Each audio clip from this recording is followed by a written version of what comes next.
Quels sont les avantages du pardon? Mais c'est une porte qui s'ouvre à la liberté. Un jour, Pierre avait demandé à Jésus, si quelqu'un m'offense 7 fois, est-ce que je dois lui pardonner jusqu'à 7 fois?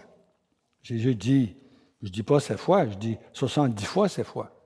Tu pardonnes jusqu'à ce qu'il ne reste plus d'offense, jusqu'à ce qu'il ne reste plus de douleur dans ton cœur, jusqu'à ce que tout soit disparu. Que ton regard sur l'autre soit comme le regard de Dieu sur l'autre, plein d'amour, plein de compassion, pour le sauver.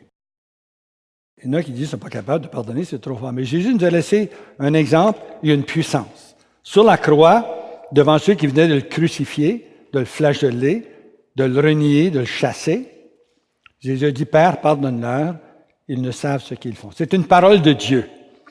La parole de Dieu, elle est vivante et efficace. On peut se servir de la parole de Dieu parce que c'est une parole agissante. Si moi je prends une parole de Dieu et je me l'applique à moi-même, mais cette parole qui est vivante, portée par l'Esprit Saint, me rend capable de vivre ce qu'elle dit. C'est ça une parole vivante. Elle est vivante en moi parce que je l'appartiens, je la déclare sur mes lèvres, je la crois dans mon cœur. C'est une parole vivante et efficace en moi.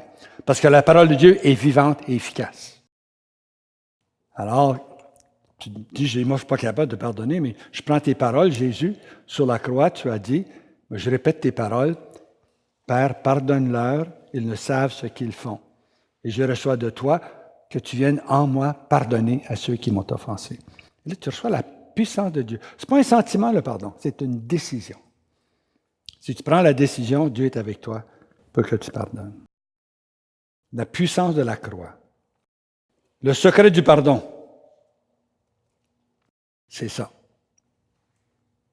De se servir du nom de Jésus, de sa parole sur la croix, et ainsi, en obéissance à Jésus, à sa parole, en la mettant en pratique, en cessant de n'en être qu'un auditeur, en prononçant ses paroles, celles qu'il a dites sur la croix, en les disant avec un acte de ton libre arbitre, tu briseras la puissance de l'ennemi.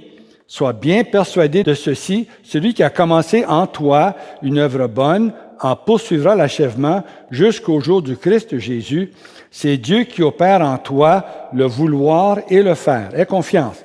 Il est venu mettre en liberté les opprimés. Toi, fais ta part en coopérant avec lui.